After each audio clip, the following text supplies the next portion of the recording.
அப்போ என்ன எதுக்கு சவுண்டு போடுறா? ம், எதுக்கு நினச்சி குலைக்கிறா? யாரை பார்த்த வெளியே? ஆ, வெளில யாரும் அவரோட எண்ணங்க சத்தம் போட்டக்கூடாது. பாருங்க, நினச்சி குலைச்சிங்கடா பாரு. அவங்கள அமைதியாயிட்டாங்கடா. நீ தான்டா இப்போ அமைதியாகிற. அப்போ வெள்ளச்சி ப்ரௌனிலாம் அமைதியாயிட்டாங்க. இப்போ நீ தான் நினச்சி குலைச்சிங்கிற. சரி போதும்.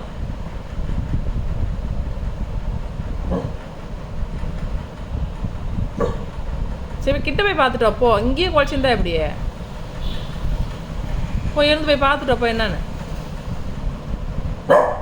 பார்த்துட்டு வந்து குலைக்கணும். மம்மி காது வலிக்குதுல்ல, நானும் இப்போ அமைதியாயிருவேன் அப்போ அமைதியாகிறேன் பார்த்தா நீ பாட்டு ஓவுன்னே உட்காந்து தார குழச்சிங்கிறவன். அவங்க எல்லாம் அமைதியாயிட்டாங்க. உன்னால தான் அடக்க முடியல கோவத்தை. அவ்வளோ கோவப்படுறவங்க இருந்து போய் பார்க்கணும். அமைதியாக்கணும்னா சமத்து பிள்ளை ராக்கி.